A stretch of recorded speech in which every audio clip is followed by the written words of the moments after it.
Hello and welcome to Kim's Cozy Corner. It's time for us to think about what potatoes we're going to order for this upcoming season. And that's what we're going to talk about today.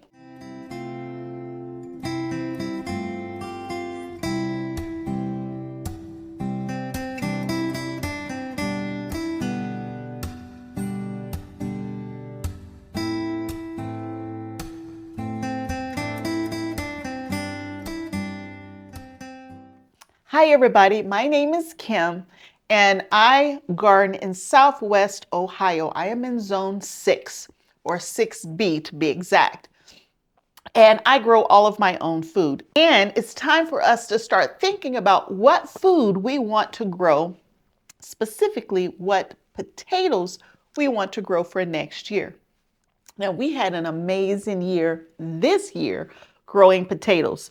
I reduced the number of varieties this current season versus last season. I reduced it down to just a handful of different varieties, and I reduced the number of seed potatoes I purchased. And I reduced it all the way down to where I only purchased, 20 pounds last year of seed potatoes, only 20 pounds. And I grew right at 100 pounds out of those 20 pounds. Now you might say that that's a loss, when actually it really isn't. I brought into my home at 100 pounds, but I gave away probably 20 pounds or more to my neighbors and a few other people, and those weights were never recorded. So I believe I did okay. I'm going to say that I was flat this year versus last year. And the year before that, I purchased 10 more pounds of potatoes than I did this time. So I purchased 30. I grew 120 some odd pounds of potatoes. I only purchased 20 and I still grew right at 100. Plus I gave a ton away. So I'm thinking I broke even. Now, how did I break even? And I had fewer seed potatoes that I purchased. And that's because I used my own stash of potatoes that had eyes on them and they were coming up. I used my own stash to start more potatoes. So that helped. And I only grew basically one good round of potatoes this year. I didn't have enough seed potatoes left to start that second round. So I got all of those potatoes mostly on my first round of potatoes. So we're good. We're good. That's what I'm trying to say. We're good. If I had to do anything differently, I would have gotten more seed potatoes because I needed seed potatoes to start that second round. I didn't have any. I didn't have any coming up. They didn't have eyes on them. We ate them. So this upcoming season, I'm going to go back up to 30 pounds of seed potatoes, because not only am I expecting a larger harvest, it's going to give me more potatoes that I can use for the second round. That second round of potatoes is very important to me. So we're going to go from 20 pounds back up to 30 pounds of potatoes. And I get all of my potatoes from the Maine potato lady, Maine like the state Maine. And this will be the third, fourth year I think I've bought from her or from that company. The Maine potato lady is a certified organic handler. All of their seeds are untreated and they do not knowingly sell or use genetically modified plants, so no GMOs. I like the potatoes. I haven't had a lot of crazy misshaped potatoes or anything like that. 99% of the time, the potato I think I'm growing is what I actually grow, so we're going to stick with the Maine potato lady. The varieties that I'm choosing for this upcoming season are pretty much the same as this past season. We're going to have just a couple things different. We're going to grow early, mid, and late season potatoes. Early season potatoes are 55 to 70 days to maturity. And that's just an estimate, y'all. It all depends on water and sun and moisture and soil and minerals and fertilizer and all of those good things. So that might not be the exact amount, okay? But it's just kind of giving you a range. So we're going to grow some early season potatoes this year. We are going to grow our Yukon Gold like we always do. And Yukon Gold, we're going to grow fewer this year than normally because they got something called a Canada Gold as well. And it's similar to the Yukon Gold. So here's pictures of both Yukon and Canada Gold. They're very similar in how they look, how they grow. The Yukon Gold has a little more defects than the Canada Gold is what it says. I don't know. I've never grown it before, but they're both early. The Canada Gold also sets tubes higher up than the Yukon Gold. So that's another difference they're saying about the two. They're good for boiling and baking and all those kind of good things. So we're going to do both the Canada Gold and the Yukon Gold, and we're only going to purchase 2.5 pounds of each. So between the two, I'm going to have 5 pounds. And last year I had 5 pounds of just Yukon Gold. We're going to grow mid-season as well. So for mid-season usually ranges from 70 to 90 days. So I am going to try to separate my early from my mid from my late so I can dig up all my early at one time and replant them. Mid, replant them, and then late, I probably won't get 2 plantings on those.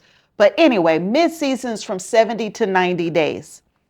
Now this is where my 2 largest potatoes come in. My 2 largest. That's my Kennebec. And Kennebec, y'all, you boil them, you mash them, you bake them.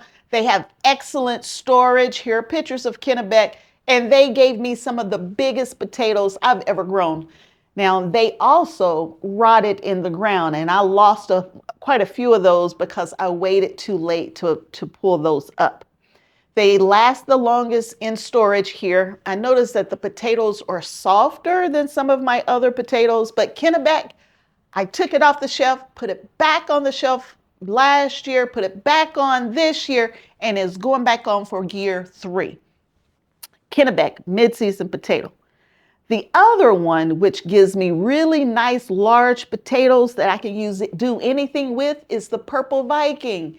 Here's the Purple Viking right here. It's good for baking, it's good for mashing, and y'all, it's good for canning too. They hold their shape better when I'm canning my potatoes than everything else except for one other potato, which we'll talk about in a minute. I love the way it's super white on the inside and it has that beautiful purple pinkish color on the outside. So I just love it. Y'all, Purple Viking is my favorite potato. It just is. It's my favorite potato. They usually do pretty good in storage as well. They're not like Kennebec, but they do pretty well in storage. And they normally don't stay around long enough for them to come up. Or if they start coming up, I will quickly go ahead and can those potatoes so that I'll have potatoes all winter long. And I'm eating a ton of Kennebec or a ton of Purple Viking right now. What else is interesting about Purple Viking? They can be lonkers. I have to plant them kind of close together so that they don't just get too big. And I grew Purple Viking in a box this past season. It was Purple Viking and one other potato. I don't remember what it was. It might have been Kennebec. I don't remember. But I grew in a box, y'all. In a box. And I got over 5 pounds of potatoes out of that box. The box didn't make it. At the end of the year, it just disintegrated to nothing. But that box didn't cost me anything except for the stuff I bought from Amazon that was in the box. That's a whole nother story. But Purple Viking, #1 favorite potato. There's one other mid-season potato. I've grown it 2 seasons now. This will be my 3rd season growing this one, and that's called Nicola. Nicola mid-season potatoes. It's kind of yellow on the outside. Here are pictures. It's yellow on the outside and yellow flesh on the inside. And it's more of a waxier potato. And it's great for like potato salads, home fries, all of that. Let me show you something. It may be a little difficult to see because this jar is extremely cold right now. But I was able to cut the potatoes into very uniform pieces. And I canned this jar of potatoes, y'all. and I want to make potato salad, right? All I got to do is pour the liquid, which it would be liquid if it wasn't so cold, the liquid off of these potatoes, give them a good rinse, and y'all, the potatoes are done. They are perfect. The texture is perfect for potato salad. Only thing I got to do is boil some eggs if you want some eggs in your potato salad. So let me put this back. So Nicola is a keeper for me. Nicola actually replaced German butterball for me. I love the taste. I love the texture. I mean, and it's got a nice potato taste. Sometimes you can't taste anything. All you can taste is the butter and the seasoning. You can't get that nice, rich potato taste. Nicola gives that for me. So let me cut in real quick to talk about my brand new seed starting journal. I have volume 3 ready to go for this upcoming season. If you don't know, I have a volume 1, volume 2, and now volume 3 with my seed starting journal. In the front of the book, I provide a vegetable reference table that gives you an idea of the different vegetables. Is it cool season? Is it a warm season crop? Days to harvest, because there can be a range, and some just general things to know, like can you succession plant? Do you need full sun? Do you need partial sun? All of that is included in this book here. And then I even put some blank pages in here, so if there's some vegetables you're growing that I didn't mention, you can add that to the list. There is a garden plan in here where you can talk about the different plants that you're growing and the variety. And when you plan on starting the seed, so if you're starting your own seedlings to grow transplants to put in your garden, there is a place in here on when you planned on doing it, kind of keep it in front of you. And when you actually did it, and then when did you actually put it out in the garden? And that also includes a location this year. So I added a spot where you can put where you actually put that vegetable in your garden, because if you're like me, you're getting old and you can't remember all of those little fine details. You remember them at the moment, but 2 months later, you don't forgot what that variety even was. In the book, it also has like a location guide in here. Here's a picture of it, where if you just want to look at what's in what location, it's all in one spot together. There is a fertilizing schedule in here, or a feeding schedule. Are you using granular fertilizer? Are you using liquid fertilizer?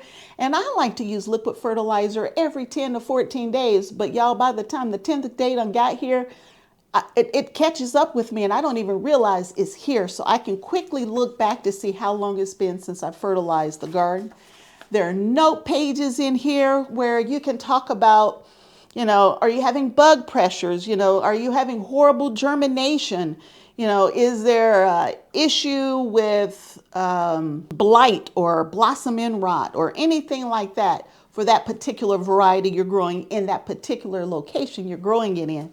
So the notes are in there.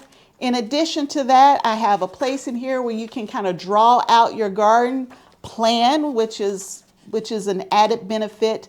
And then the last thing that I added this year, which is completely new in volume 3, y'all, I added a harvest tracking page in the back of the book. So you can track everything that you harvest on the date that you harvested, the plant, the variety, the quantity, if that's something you're interested in. Now, I developed this book for me, and every year I've been improving upon this book for me. And so I'm not saying you need to go get it, but if it's something you're interested in, it is on Amazon, and the link to my garden journals, all 3, will be in the description below. Volume 1 doesn't have as much as volume 3, but in the description on the back of each of the books, it will tell you what each of the books have inside. So you'll see that volume 3 has more options of things you can use to help with your garden than volume 1 will have. So I just wanted to let you know volume 3 is out. If you're interested, links are below. Now let's get back to the video. And y'all notice I talked about everything. I talked about white potatoes on the inside, which is kind of like my Kennebec. It has a little yellowish tint, but it's mostly white. My Kennebec, my purple Vikings are white on the inside. My Canada Gold, Yukon Gold, and Nicola are yellow on the inside. But mostly on the outside, they're netted or white or yellow or something of that nature. But we didn't talk about any late season potatoes. Late seasons are 90 and above potatoes. And I didn't talk about two types of potatoes I normally grow. I normally try to grow some type of red potato. And this year we did Desiree, and Desiree did amazing. I'm done with the red, what is it called? Pontiac or something like that. I'm done trying that. The another one that I've used before is the red Norlands. Port is another good red one that I thought about going to this year, but I decided I'm going to stick with what I know is going to grow so I can make sure that I get the harvest I need to get and get ready to get that second round in. So we are going to stick with the Desiree. And here's some pictures of some of the beautiful Desiree that I grew this year. Now it says that it's a late season potato, but y'all, the Desiree died back super early for me, and I waited to the last minute to dig them up too. So, I mean, because I don't know why they died back so quickly, but they were quite delicious. So red skin, white flesh potatoes. They're good for salads, so they got a little waxiness to them as well. So they're good for salads and boiling and mashing and all those kind of things. It's got good storage as well. Not great, but good storage. And so those are all of the different varieties we're going to grow. We had a great season this year, even though I only had one good round of potatoes, and I'm hoping for another great season next year. So we're growing Canada Gold, Yukon Gold, Kennebec, Purple Vikings, Nicola, and Desiree. Y'all, I didn't mention any kind of russet because y'all, I give up. I'm done trying to grow a russet. I just can't do it. I've tried to grow russet potatoes. I do get a harvest. It's just not a great harvest. And I don't want a russet potato that's this small. I've tried several different varieties and maybe I just can't do it. So we're going to focus on what I know how to do. And I know how to grow all of the ones on this list here. The only one we're going to try different is that Canada Gold. So y'all, that's it. That's what we're growing this year. That's what this video is about. There are more videos coming. We got some work to do inside because it's too cold to go outside. I hope to see you back here again real soon. We got some other stuff to do. Talk to you later. Bye.